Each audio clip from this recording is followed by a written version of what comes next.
Entrevista. A grande verdade.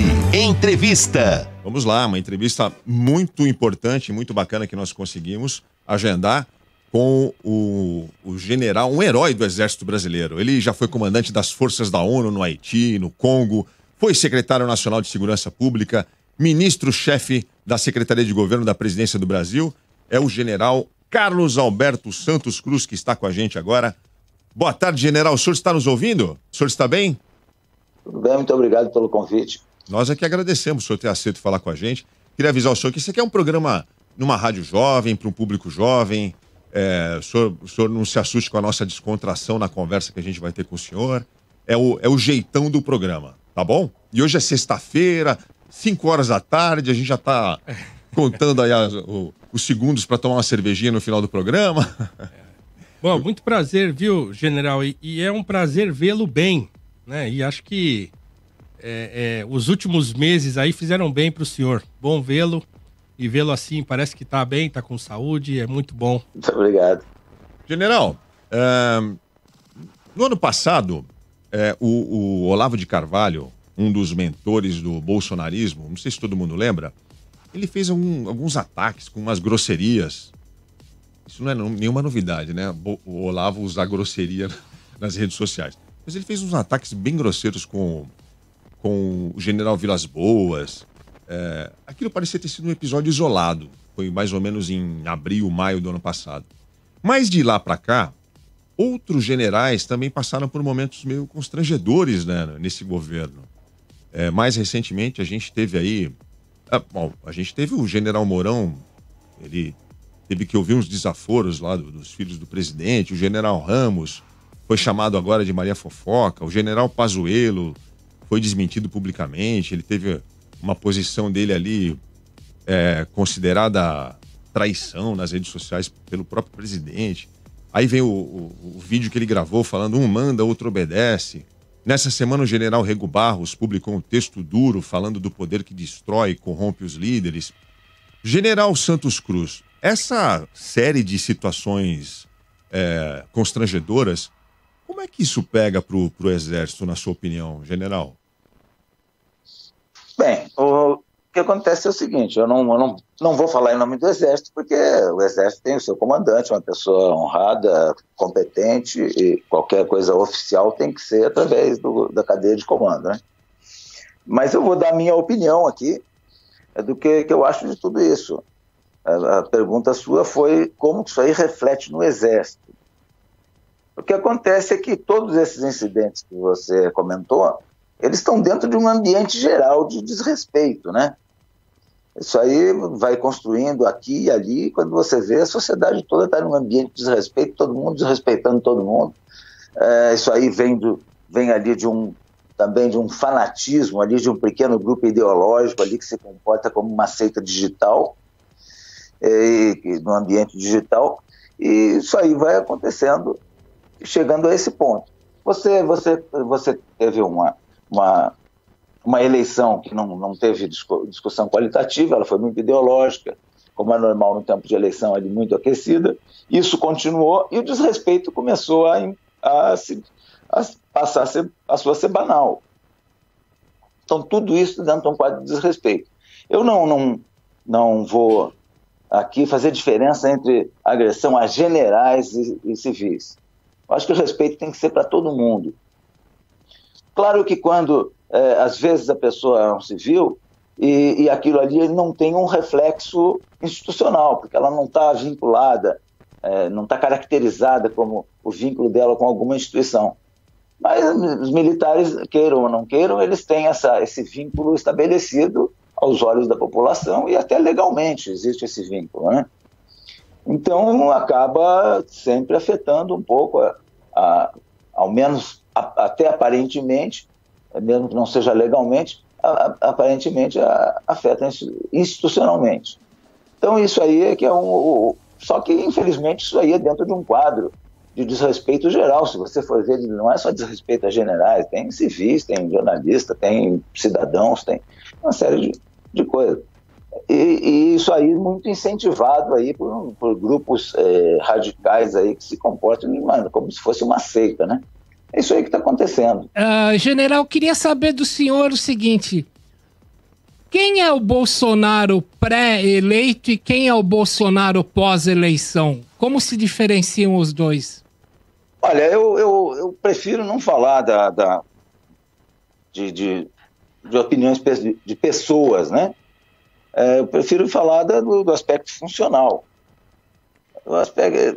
Falar de pessoas, eu não prefiro não fazer esse tipo de avaliação.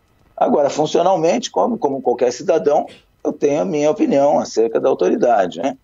É um presidente eleito normalmente, sem qualquer problema da vitória eleitoral, e que veio com muitas expectativas essas que, infelizmente, elas estão se perdendo um pouco ou muito num estilo que alimenta mais animosidade do que a conciliação nacional que se tem que ter depois de uma eleição. Então, nós tivemos uma eleição e continuamos aí. Não houve aquela pacificação, aquele entendimento, pelo contrário, é uma influência de um pequeno grupo radical que não deixa o país descansar. General, aqui quem fala é Paulo Cruz. Eu tenho uma pergunta, que vai na linha do que o senhor acabou de responder. Então, quer dizer, na minha maneira de ver, um governo, na situação em que o país estava antes da eleição, para mim, só um governo pacificador seria capaz de levar o país à frente, né, para uma situação melhor do que a situação em que a gente está agora. O problema é que, como o senhor disse, né, acabou a eleição e essa tensão continuou, se não foi muito aumentada por um grupo pequeno que fica dentro do governo, ali fazendo pressão. Aí eu faço uma pergunta que eu não sei se o senhor tem o desejo de responder ou não, talvez não tenha, mas a primeira é: qual é o papel do assessor internacional Felipe Martins nesse grupo, né, e consequentemente no governo, e eu acho que até tem a ver com a saída do senhor e tudo mais. E a outra é: o Bolsonaro, nesse sentido, vamos colocar o Bolsonaro como o governo, tá? O presidente, assim, não pessoalmente. O presidente sofre mesmo tanta influência desse grupo? Ou seja, ele é uma pessoa que parece ter opiniões fortes, né? Mas ao mesmo tempo, então, ele cede muito a esse grupo? É isso que acontece? Olha, em primeiro lugar, eu não vou me fazer avaliação dessa pessoa aí, porque eu acho inexpressivo no contexto nacional, né? Uma pessoa completamente inexpressiva, sabe? Quando você tem para assuntos internacionais, você tem um Itamaraty inteiro com gente capacitada ali, que você pode escolher quem você quiser. Agora, se o presidente escolheu, também não sei quais foram as razões que ele escolheu uma pessoa que não tem essa expressão institucional que tem um diplomata de carreira. Então, para uma função muito específica que, sem dúvida nenhuma, um diplomata de carreira é melhor ou uma pessoa com bastante experiência internacional. Agora, esse fanatismo aí que é alimentado, um radicalismo, não vou nem dizer de direita, porque isso é um radicalismo oportunista, né? Porque direita não é isso, a direita talvez aí a pessoal mais conservador, seja a classe média do Brasil no geral, assim, né? Que tem uma expectativa de mostrar o que pode fazer pelo Brasil, já que os governos mais à esquerda tiveram a sua oportunidade, né? Se desgastaram com uma série de coisas, de corrupção, de demagogia, etc. E isso é cíclico, e aí vem uma oportunidade dessas onde você não pode jogar fora essa oportunidade. É a classe média, a direita, o pessoal realmente conservador, mostrar o que sabe fazer, o que pode fazer pelo país. Mas esse pequeno grupo, ele não deixa haver essa reconciliação. Qualquer governo tem que fazer uma reconciliação. Qualquer governo é eleito para todo mundo. Quando você é eleito para todo mundo, até para quem perdeu. Você tem que governar até para quem perdeu. Não tem problema nenhum. Os extremos você não considera porque são minoria, né? Agora, quando um pequeno grupo ele consegue a influência e consegue manter aceso essa disputa, essa coisa, e pior de tudo, agora parece que estão querendo levar isso até a outra eleição, né? Então, o país precisa de tranquilidade, o Brasil tem problema econômico, tem esse problema do coronavírus, tudo isso tem que ser tratado com calma e essa efervescência não deixa. Isso aí é um negócio infeccioso, uma intoxicação que precisa ser corrigida, né? General Santos Cruz, o senhor falou que iria julgar o presidente a partir do seu lado funcional. Voltando então ao seu preceito, julgando a funcionalidade do presidente, o senhor acha que a presença massiva dos filhos sob as asas do presidente torna o governo dele disfuncional?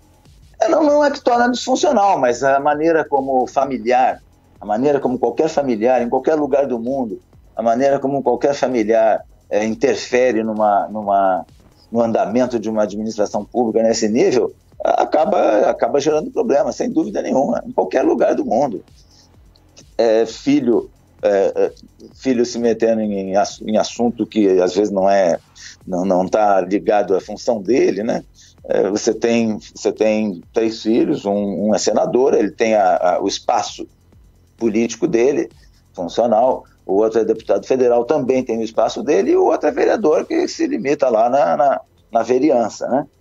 Quando saem desses limites, sem dúvida nenhuma, traz problema. A relação familiar numa família que todo mundo está envolvido na política, ela tem que ser muito cuidadosa, inteligente, né? Para não gerar isso aí que a gente vê de vez em quando. O general, como que o senhor vê a saída do Sérgio Moro, né, do ex-ministro aí, Sérgio Moro, do governo? Como que o senhor de fora viu isso, né? Qual a impressão que o senhor teve disso? Se o senhor tem algum tipo de informação anterior que o levou a isso e tal. Então, como é que o senhor viu a saída do Sérgio Moro do governo? Bom, eu vejo a saída do Sérgio Moro do governo como um cidadão, né? Estava assistindo de fora. Eu saí do governo já faz mais de um ano. E eu lastimo nisso aí, uma coisa lastimável, né? Porque o Sérgio Moro, ele, como juiz, ele foi um símbolo do Brasil, um ícone do Brasil no combate à corrupção. Ele representa e representa uma esperança do Brasil e que dá para fazer um combate à corrupção. Foi não só reais os resultados, como também significou muita esperança. A Operação Lava Jato, ela foi uma grande esperança, tanto que ela foi até usada eleitoralmente quando anunciou que Sérgio Moro seria o ministro da Justiça. Isso aí, sem dúvida nenhuma, na época a Lava Jato estava em destaque na sociedade, e isso aí contribuiu até para a vitória do presidente. E a saída do Sérgio Moro é mais um baque no combate à corrupção no Brasil. Eu acho que o Brasil perdeu muito com a saída do Sérgio Moro, não só pelo trabalho, pela capacidade dele de trabalho, como pelo que ele representava. Se o presidente se afastasse mais dos seus filhos no dia a dia ali no governo, as coisas poderiam ficar melhor, não acha, general? Não é só de filho, é de um grupo radical, extremista, radical, que se comporta como uma gangue dentro da internet, se comporta como uma milícia digital. Isso aí atrapalha. Isso aí não está ajudando o presidente, isso aí está atrapalhando. Essa gangue tem um chefe, tem um guru lá na Virgínia que comanda essa gangue? Não vou identificar ninguém, não, para dar um status desse, acho que não é isso. Agora, isso aí está atrapalhando. E pior de tudo, pode estragar o conceito da direita no Brasil pela população achar que direita é isso, um bando de maluco, um bando de burro, tal, que estragar a oportunidade que a direita está tendo. Eu sou um sujeito... O senhor acha que o presidente se curva, usando as suas palavras, ante esse grupo de burros e de malandros? Olha, eu acho que essa influência tem resultado, tem efeito. Acho que tem. A gente presenciou isso essa semana, né? Porque ele também é um militar, né? Então ele é conhecido por ter opiniões bastante fortes e tal. Então, de repente, nós estamos vendo ele se curvando diante desse, né, esse grupo e tal. Então pra gente é estranho ter que admitir que o presidente se curva a esse grupo. Mas é bom ouvi-lo falar isso, porque a gente tem, então, uma certa, um certo alívio de não estar maluco, né? Porque, assim, esse grupo, que é um pequeno grupo, ele tem influência e o presidente se deixa influenciar por esse grupo. Eu não sei porquê, talvez o senhor também não saiba, né? Mas efetivamente esse grupo tem muita influência dentro do governo, num governo que poderia ter levado um país para um outro rumo, né? Sim, sem dúvida nenhuma. Um governo que foi eleito legitimamente, com uma grande expectativa de fazer modificações, e você não vê modificação, você vê mais do mesmo e às vezes até mais deteriorado ainda em determinados aspectos. Eu, como conservador, eu endosso as suas palavras, viu, general? Porque é muito triste ver o que está acontecendo, né?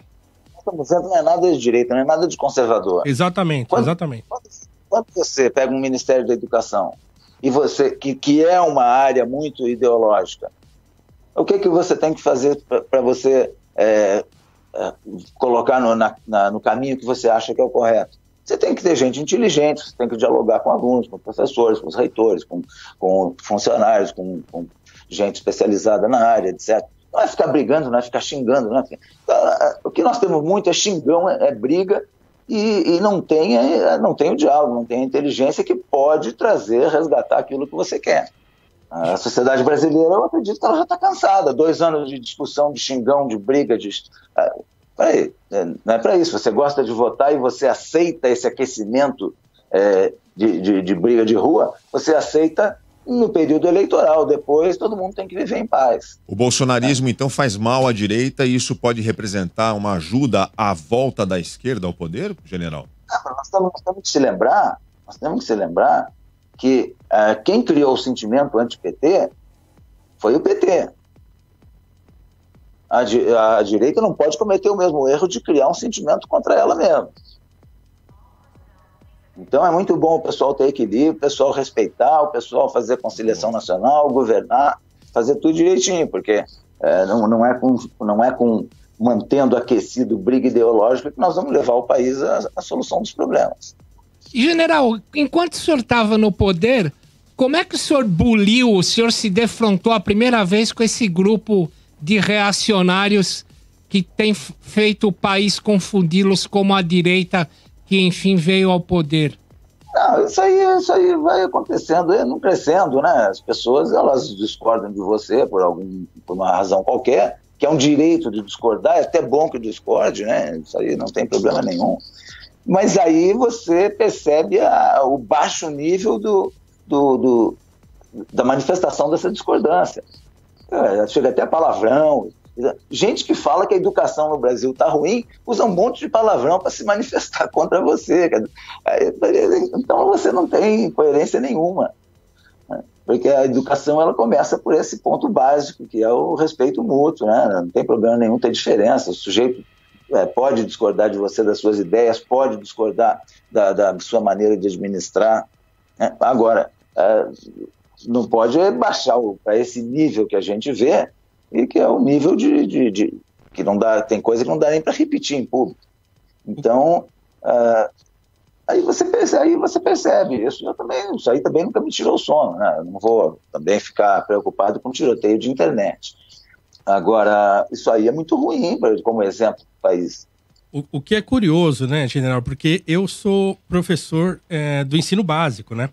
Então, eu sou daquela pessoa que acredita que a escola e o professor também educa, né? Mesmo algumas pessoas dentro desse governo dizerem que não, porque a escola só instrui e em casa é que se educa. Não, a gente também educa, né? O professor também educa, a escola também educa, o exemplo educa. Então, como é que essas pessoas podem querer passar uma visão de educação conservadora, pautada em valores, pautada em tradição, se no exemplo eles falam completamente o contrário daquilo que essa mesma tradição professa, né? É muito estranho isso. Isso aí não tem cabimento. A educação é uma função de todo mundo. Você, quando está na rua, você dá o exemplo. Quando você está no transporte público, no supermercado. Isso aí você tem que contagiar. A educação ela tem que contagiar. Né? Então, e aí com as escolas você tem que ter um diálogo com alunos, com professores, com pedagogos, etc, etc, e mexer o que tem que mexer na educação. Mas tudo isso com educação. Como é que você vai querer mexer na educação se você não tem a mínima educação? Exatamente. Então, são incoerências assim. Né? Você não pode dizer, por exemplo, que a rapaziada é todo mundo está preocupado com fazer bagunça, com maconha, com não sei o quê. O que é isso? Os nossos filhos, os meus filhos, os filhos dos meus amigos, a minha geração, eu estudei na faculdade, todo mundo, e está aí. Você tem milhares e milhões de pessoas jovens aí com iniciativa, administrando bem. Eu encontrei gente com 19, 20 anos de idade administrando firma. Né? Então, gente capacitada, com bom senso, com educação, com tudo, com honestidade. Você tem um monte de valores para ensinar, você não pode ficar xingando todo mundo. Então, é uma coisa que precisa ser revista a maneira como você trata. Puxa, General Carlos Alberto Santos Cruz, não tenho palavras para agradecer ao senhor. Eu vou confessar que eu estava com medo de entrevistar o senhor, sabia? O senhor tem uma cara de bravo, general. Eu gosto muito de filme de guerra. O senhor parece aquele general que quando entra no alojamento, a tropa tá fazendo bagunça, quando o general chega, ele só dá uma olhada assim, a tropa inteira fica comportada, em silêncio, em formação. O senhor era muito bravo? A tropa tinha medo do senhor, general? Não, eu acho que eu sou um cara absolutamente normal e... Mas o senhor tem cara de bravo. Aí não tem jeito de fazer notificação, né? Muito obrigado pela sua entrevista, gostamos muito. O canal está sempre aberto para o senhor, quando o senhor quiser voltar a falar com a gente, por favor, será muito bem-vindo. Muito obrigado pelo seu tempo, viu, general? Obrigado pelo convite. E aí, Paulo Cruz? Parabéns pela sua estreia. Gostou da entrevista? Opa, muito boa, viu? Mas, foi legal, hein? Um homem honrado, né? Sempre bom ouvir um homem honrado, um homem digno, que não se dobra e não se curva à gritaria, aos desmandos, né? E à confusão que um governo pode provocar, né? Então, quer dizer, um homem que não vendeu a sua alma, para lembrar um filme, né? Muito bom, muito bem lembrado. Então, olha, você viu a frase que ele disse? O PT criou o sentimento anti-PT.